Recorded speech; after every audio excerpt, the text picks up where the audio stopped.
¿Qué tal amigos? ¿Cómo están? Sommelier Gustavo Abril los saluda. Quiero darles la bienvenida a este curso denominado Catando Vino como Profesionales. Empecemos por definir algunos puntos técnicos que son muy importantes para nosotros poder tener una cata de vinos maravillosa y entenderla desde el punto de vista técnico sencillo. Entonces, primero que todo definamos qué es vino. Vino es el jugo de la uva, el cual se le denomina mosto, que se somete a un proceso llamado fermentación alcohólica. Básicamente, fermentación alcohólica es un proceso mediante el cual unas levaduras, que pueden ser naturales o artificiales, se comen todo el azúcar que está presente en el mosto. Este es un azúcar natural que tiene este jugo de uva. Las levaduras se comen el azúcar y lo transforman en alcohol. Finalizado este proceso, podemos decir que ya tenemos un primer estilo de vino. Y aquí es donde tenemos que empezar a hablar de la magia de lo que significa esta maravillosa bebida milenaria, que es una bebida 100% natural. Algunas veces las personas piensan que porque este vino tiene aromas a fruta cítrica, a fruta verde, a mantequilla, es porque en algún momento en su proceso de elaboración alguien le adicionó estos ingredientes. Entonces quiero hacer esa primera aclaración porque esa es una de las cosas maravillosas que tiene esta bebida, que todos sus procesos son 100% naturales. Terminado este proceso, tenemos un primer estilo de vino que son los vinos secos. Los vinos secos son aquellos que pueden tener, después de terminado su proceso de fermentación alcohólica, entre 0 y 5 gramos de azúcar por alcohol. Entonces aquí estas personas que se quieren cuidar, que tienen problemas con el azúcar, que no quieren consumir mucho azúcar, pues tengan en cuenta que el vino apto para ustedes es un vino seco, que no va a tener más de 5 gramos de azúcar de alcohol por litro. Adicionalmente, estos vinos también van a tener en promedio entre 10 y 15 grados de alcohol por litro. Datos importantes para aquellas personas que de pronto no quieren consumir mucho alcohol, que de pronto no quieren consumir mucho azúcar, que quieren tener una dieta saludable y obviamente que no quieren abusar de más de 2 copas con una comida. Para poder entender bien cómo se cata y se disfruta el vino, tenemos que tener claro una parte muy importante, que son los aromas y sabores que se encuentran en el vino. Estos aromas y sabores se clasifican en 3 grandes grupos: los aromas primarios, los aromas secundarios y los aromas terciarios.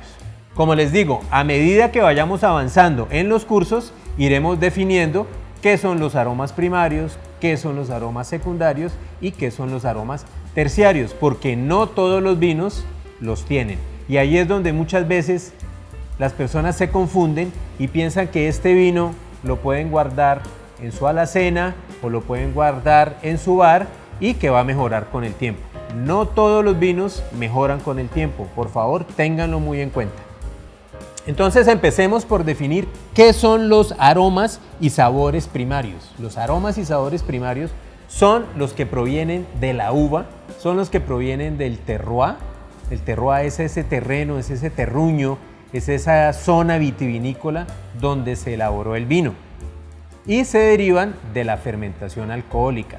Entonces podemos decir que aquí tenemos un primer gran grupo de aromas y sabores que están presentes más que todo en este tipo de vinos, en los vinos jóvenes, en los vinos que se han hecho y que se han diseñado para consumir de manera inmediata, en estos vinos que no vamos a guardar, en estos vinos que no vamos a buscar demasiada complejidad y que simplemente vamos a tomar jóvenes, como estos vinos que vamos a destapar más adelante. Estos son los vinos que tienen los aromas primarios. Dentro de los aromas primarios tenemos 12 grandes grupos. Tenemos el grupo de las florales, tenemos el grupo de la fruta verde, tenemos el grupo de la fruta cítrica, tenemos la fruta de hueso, tenemos la fruta roja, tenemos la fruta negra, tenemos las frutas secas o frutas cocidas, tenemos los herbáceos, tenemos las especies picantes y también podemos encontrar un grupo muy interesante que son las notas minerales. Poco a poco nos vamos a ir adentrando en cada uno de estos grupos para que ustedes entiendan cuando decimos, por ejemplo, que este vino blanco de la uva Viura, que es español, tiene unas notas a limón. No es que el vino haya tenido algún contacto con zumo de limón o que se le haya puesto limón en su proceso de fermentación, simplemente que este tipo de uva naturalmente tiene estas características. Entonces, tengan muy en cuenta, por favor, todos estos grupos, porque cuando ustedes hagan una cata de vinos, yo les voy a dar esa ficha técnica, háganlo de esa manera que puede ser muy interesante y nos puede ayudar a ubicarnos un poquito más en cómo encontrar toda esta verdadera gama de aromas y sabores que a veces como que no lo entendemos muy bien y que son realmente muy sencillas, pero si yo tengo la ficha de cata, va a ser mucho más interesante y voy a realmente a catar vino como profesional. Después vienen los aromas y sabores secundarios. Aquí la cosa se empieza a poner mucho más interesante, ya que estos aromas y sabores son los que se desarrollan en procesos posteriores a la fermentación alcohólica. Es decir, todos los procesos que yo le realizo al vino después de que ya tengo vino. Entonces, después de que yo ya tengo vino, puedo hacer dos cosas. Puedo embotellarlo y está listo para consumir. O lo puedo someter, por ejemplo, a la fermentación maloláctica, que es algo muy sencillo. Qué bueno que nosotros hablemos en estos términos, porque básicamente la fermentación maloláctica es reducir los ácidos málicos que tiene el vino naturalmente y los convertimos en ácidos lácticos. Los ácidos málicos son los que están presentes en la manzana verde, por ejemplo. Imagínense ustedes en este momento morder una manzana verde. ¿Qué sucede? La boca nos va a salivar, ¿no? Son sabores con una alta carga de acidez, que en algunos vinos son muy ricos y de hecho todos los vinos tienen acidez. Pero resulta que este vino no tiene fermentación maloláctica, entonces simplemente después de que lo realicé ya lo embotellé porque quiero conservar esa acidez que me va a dar unas notas muy refrescantes y sobre todo que me va a ir muy bien con la comida. Recuerden ese concepto importante que se llama maridaje, la perfecta combinación del vino con el alimento, porque esto solito no va muy bien, esto va muy rico con comida y con la comida que mejor le vaya. Entonces este vino lo dejo con la fermentación alcohólica y lo embotello. Pero por ejemplo este vino, que también es blanco, sí lo someto a fermentación maloláctica. ¿Por qué? Porque proviene de otra uva que es la Chardonnay, en la cual no quiero que tenga un alto nivel de acidez, sino que esa acidez málica se convierta en láctica. Entonces este vino, a diferencia de este otro, sí va a tener algunas notas de fruta de hueso, natural de la Chardonnay, o va a tener algunas notas a piña, a fruta tropical, y va a tener algunas notas lácticas por su proceso de fermentación maloláctica. ¿Qué notas encontramos acá? Yogur, mantequilla, leche. Entonces todo este tipo de aromas lo vamos a encontrar aquí. Reducimos la acidez y le damos este tipo de notas también muy agradables. Así que esto depende del gusto y de lo que yo esté comiendo. Entonces no es tan difícil seleccionar un vino. Quiero un vino como este, Viura, blanco, con notas cítricas para tomar bien frío, con un buen pulpo a la gallega, con un buen ceviche. O de pronto quiero este Chardonnay, que va a tener notas más lácticas, también frío, pero con una acidez mucho menor, y lo voy a combinar de pronto, o lo voy a maridar con un pescado estofado, un pescado al horno, en el cual no hay tanta nota cítrica. Eso ya depende de lo que yo quiera comer. Pero con este curso ustedes van a poder definir ese tipo de herramientas y van a catar vino como profesionales. Otro proceso posterior a la fermentación alcohólica y que nos da al vino aromas secundarios es la guarda del vino en barrica. Generalmente pensamos más de la guarda del vino en barrica para vinos tintos, pero obviamente que los vinos blancos también pueden llevar a tener ese proceso, y en este curso vamos a ver algunas diferencias de qué vinos no han tenido ningún tipo de paso por barrica y qué vinos sí la tienen. ¿Por qué? Porque esto nos va a hacer una gran diferencia en lo que vamos a percibir a la hora de catar el vino. Entonces tengámoslo en cuenta, los vinos blancos también pueden llegar a tener paso por barrica y va a desarrollar otro tipo de notas, de sabores y otro tipo de sensaciones en boca. Lo que sucede es que hay un gran grupo de vinos blancos que no tienen este proceso. ¿Por qué? Porque generalmente muchos vinos blancos los queremos tomar jóvenes, queremos encontrar esta fruta, queremos encontrar toda esta sensación de frescura que nos dan los aromas primarios. ¿Ok? Entonces, tengámoslo en cuenta y aquí nos vamos a detener un poco con esta parte teórica porque vamos a dejar el tema de la guarda en barrica un poco para adentrarlo más cuando lleguemos a los vinos tintos. Nos queda pendiente otro capítulo interesante que son los aromas terciarios. Que los aromas terciarios son los que se desarrollan en la fase de envejecimiento del vino, que también los tienen algunos blancos, pero que están también muy presentes en los vinos tintos. Entonces, como este primer curso de Catando Vino como Profesionales es para vinos blancos, nos vamos a concentrar hasta los aromas secundarios en la fermentación maloláctica. Los otros temas los trataremos más adelante. Bueno, hemos llegado a la parte más interesante del curso y es la cata de vinos. Me parece el ejercicio de tener claro estos conceptos de qué tipo de aromas podemos encontrar, qué tipo de sabores podemos encontrar y qué tipo de vinos vamos a probar, pues es muy importante. Es un primer punto y esta teoría que de pronto a veces como que no nos gusta mucho, nos da una idea mucho más clara y estoy seguro que podemos disfrutar mejor del vino. Antes de presentarle estos 3 vinos que tengo a continuación, pues hablemos un poco de las cepas. Para los que no tengan claro las cepas, ¿qué son las cepas? Pues son los diferentes tipos de uva. Y es cuando nos hablan de Sauvignon Blanc, cuando nos hablan de Gewürztraminer, cuando nos hablan de Albariño, cuando nos hablan de Viura, cuando nos hablan de Verdejo, cuando nos hablan de Semillon, en fin. Entonces lo que podemos concluir con las cepas es que las cepas son el tipo de uva que nos da unas características en aromas y en sabores que varían, que dependen muchas veces no solo del tipo de cepa, sino de dónde es cultivada la uva. Porque muchas veces podemos tener el mismo tipo de cepa, pero de distintos países y los vinos cambian considerablemente.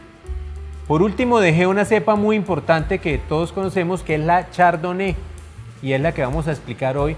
Y vamos a ver cómo 3 vinos de la misma uva, en este caso la Chardonnay, elaborados en 3 países distintos, en 3 zonas vitivinícolas diferentes, pues cambian completamente. Conservan algunas cosas en común, pero por su terroir, por su climatología, por su estilo de vinificación, van a tener algunos cambios importantes. Entonces tenemos como un primer vino Chardonnay, Almamora Argentina, un vino muy rico, muy agradable en boca, en donde predominan los aromas primarios. O sea, vamos a encontrar fruta cítrica, fruta tropical, de pronto algunas notas minerales, algunas notas herbáceas. Ustedes ya son expertos en aromas primarios, entonces este es un vino joven, tapa rosca, que no tiene nada que ver con la indicación de calidad, simplemente nos está indicando que este es un vino que no vamos a guardar, es un vino que no va a mejorar con el tiempo, es un vino que no va a desarrollar aromas terciarios porque yo no lo voy a guardar, porque estos vinos han sido diseñados para tomar joven. Si estamos en el 2020, debemos mirar que sea una etiqueta 2019, 2018, máximo en algunos casos de vinos de muy buena calidad, de pronto un 2017, pero la recomendación es que este tipo de vinos jóvenes, taparrosca, miremos en la etiqueta que no tenga más de 2 años y también que verifiquemos el color del vino. Tenemos que mirar los colores que más adelante lo vamos a hablar. Como segundo exponente tenemos un Chardonnay que a mí me encanta mucho, es un Somontano español, es un vino de la casa Enate, también Chardonnay, pero va a cambiar completamente. ¿Por qué? Porque este vino ya tiene un proceso muy interesante con la fermentación maloláctica, un terroir completamente diferente que me va a resaltar más las notas de frutos tropicales, las notas de frutos de huesos, las notas florales inclusive, y este vino tuvo un pequeño paso por barrica, entonces esto le va a dar al vino más notas. Vamos a entrar ya aquí en los grupos de los secundarios y obviamente vamos a encontrar un poco más de complejidad en el vino. Entonces, dependiendo del momento, dependiendo de lo que yo vaya a comer, dependiendo de lo que yo quiera sentir, pues compro este Almamora Chardonnay joven o compro este Chardonnay Enate del Somontano español. Y por último, les quiero presentar un vino muy interesante. Lo dejé de último para poder hablar un poquito más de lo que es la uva Chardonnay. El origen de la Chardonnay es de una zona vinícola muy importante y milenaria. Se trata de la Borgoña, en Francia. La Chardonnay proviene de acá y este vino es un Chardonnay de una zona vitivinícola que se llama Chablis. Chablis es una zona al norte de la Borgoña que elabora unos vinos blancos de excelentísima calidad. Este tipo de botella que tenemos acá en el Enate o en el Chablis se llama botella borgoñesa. Es un estilo que se le llama así, pues en honor obviamente a la zona de donde proviene la uva. Unos de los mejores Chardonnay del mundo provienen de la Borgoña y varían desde Chablis hasta el Mâcon, que es donde finaliza esta zona importantísima de la Borgoña, que en otro curso podemos hablar en detenimiento. Entonces, en este Chablis vamos a encontrar otro tipo de notas. Este vino, a diferencia de estos dos anteriores, predominan mucho las notas minerales. ¿Por qué? Porque así es el terroir de Chablis, con una presencia mineral muy interesante. Entonces aquí vamos a poder maridar este vino con otro tipo de comida. Por ejemplo, esto va muy bien con las almejas, esto va muy bien con las ostras y de pronto con algunos pescados que no tengan una presencia muy fuerte de notas cítricas o de notas especiadas. Bueno, entonces vamos a catar este Enate Chardonnay. Vamos a hacerle la cata completa. Recuerde que la cata de vinos tiene tres partes muy importantes. El aspecto, que es la parte visual, que nos dice muchas cosas. El vino hay que primero verlo, ver qué color tiene, en qué estado está, etc. Segundo, la parte olfativa, la nariz, y por último, la boca. O sea, la invitación es a que antes de que probemos el vino, hagamos completa la fase de cata. Aspecto, nariz y por último, boca. Entonces destapemos este vino. Recuerden que esto se llama gollete, que es lo que protege la botella. Entonces quitamos la parte superior que se denomina gollete.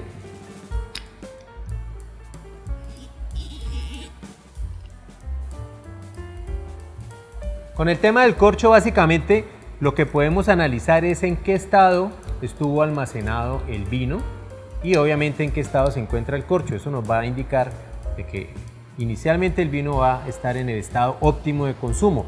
Entonces podemos ver que el corcho está completo, que no está poroso, que no tiene ningún material que se vea alguna alteración y que haya alterado el corcho. Entonces está en buen estado. En nariz esto no nos dice nada. El corcho simplemente nos dice que el vino fue guardado en buen estado si el corcho está en un estado naturalmente sano. Temperatura de servicio, un dato muy importante. Para mí la mitad de la experiencia de tomarnos un vino está en la temperatura. Entonces recuerden, vinos blancos, dependiendo si son jóvenes o si han tenido guarda o si han tenido evolución en botella, pero aproximadamente los vinos blancos los debemos servir entre 12 y 14 grados.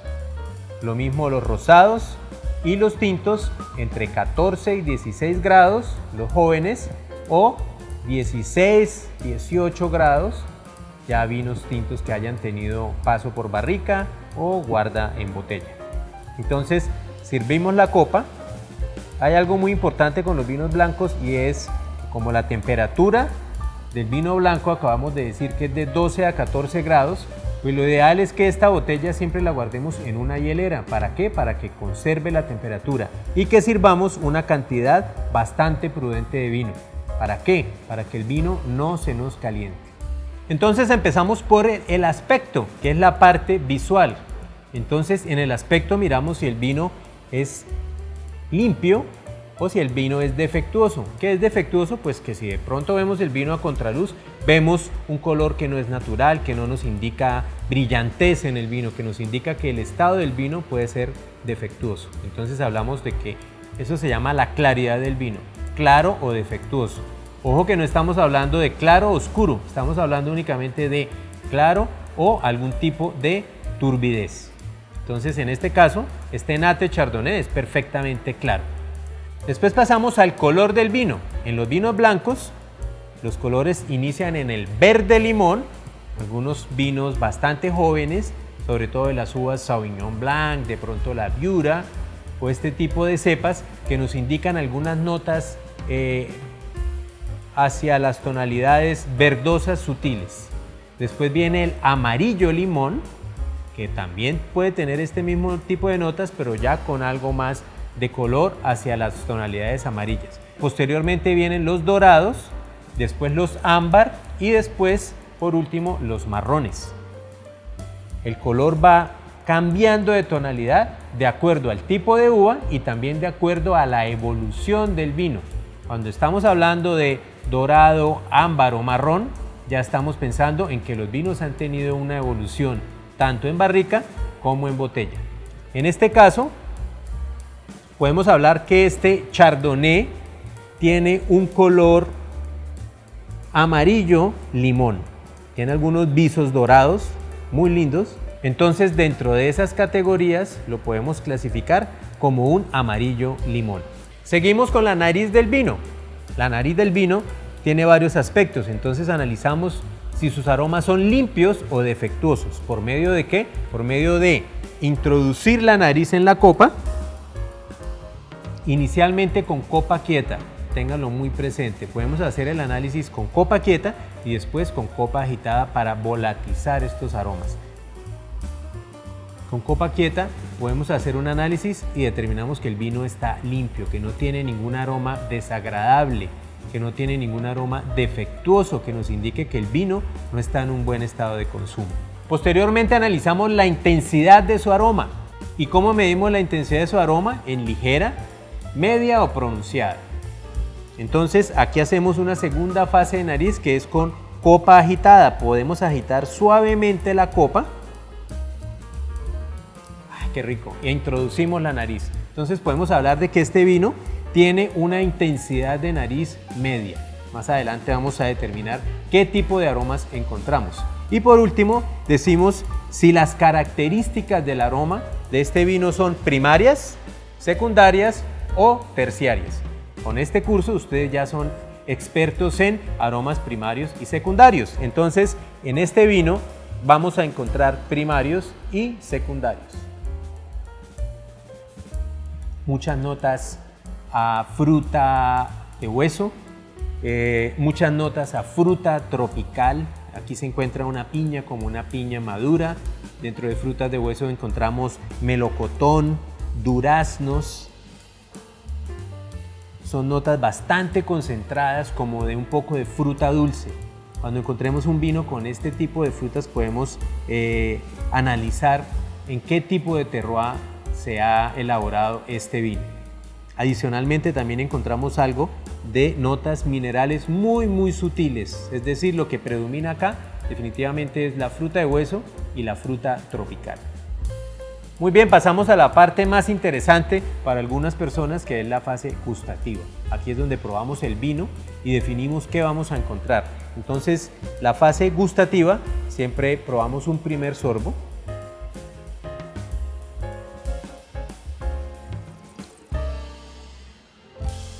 Antes de tragarlo, debemos pasarlo por toda nuestra cavidad bucal.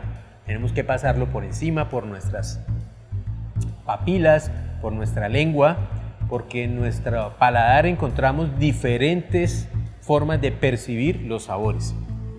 Este vino está exquisito. Inmediatamente tuve una sensación como de salivación que me invita a comer.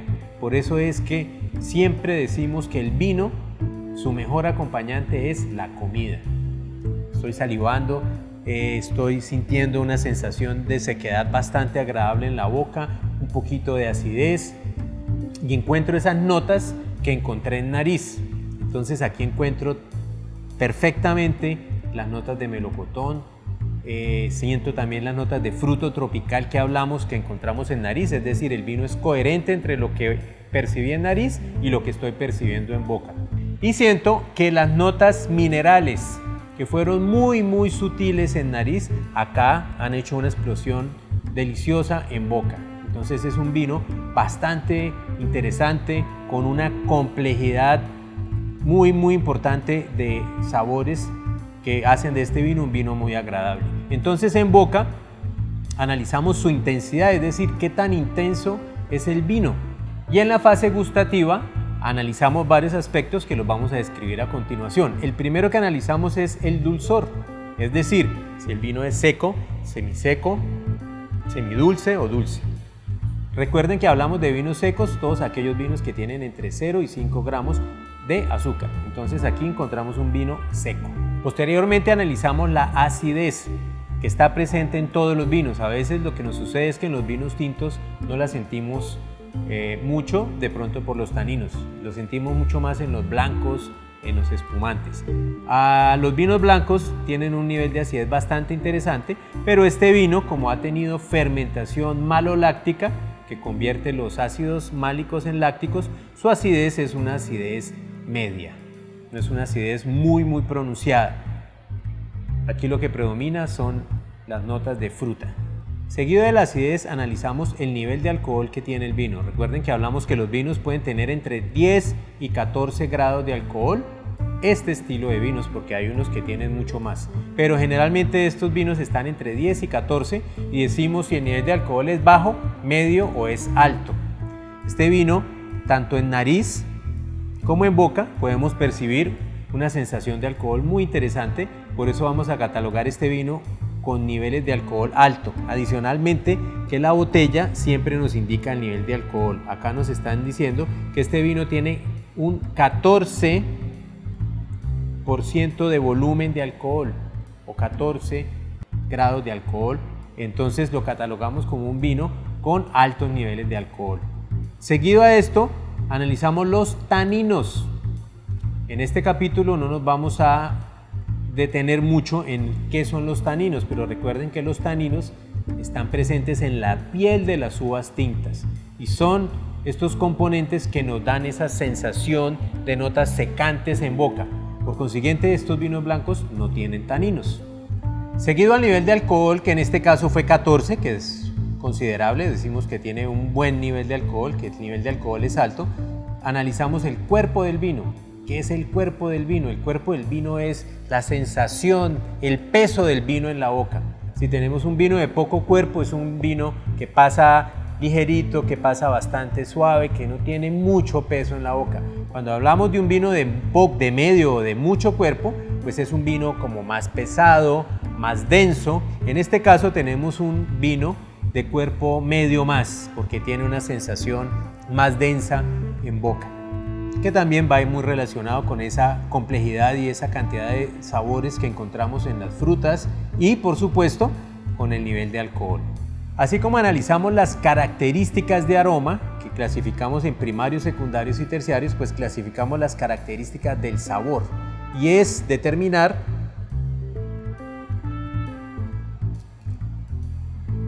por medio de los sabores primarios, secundarios y terciarios qué cosas adicionales encontramos en boca a las que encontramos en nariz.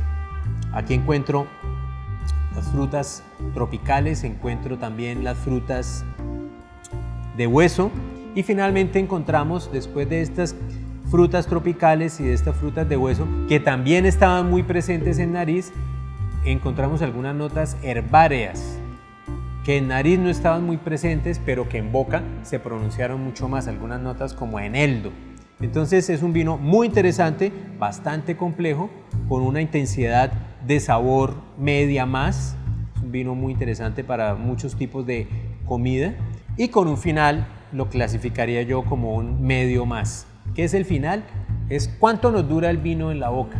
Después de que lo tomamos, esa sensación que nos deja el vino, cuánto nos dura toda esta gama de aromas y de sabores que hemos hablado en este curso, nos dejan esa sensación en boca. Entonces podemos calificar este vino como un vino muy bueno que podemos maridar con pescados grasos, podemos maridar con algunas carnes blancas al horno, con platos que ya tengan un nivel de contundencia interesante.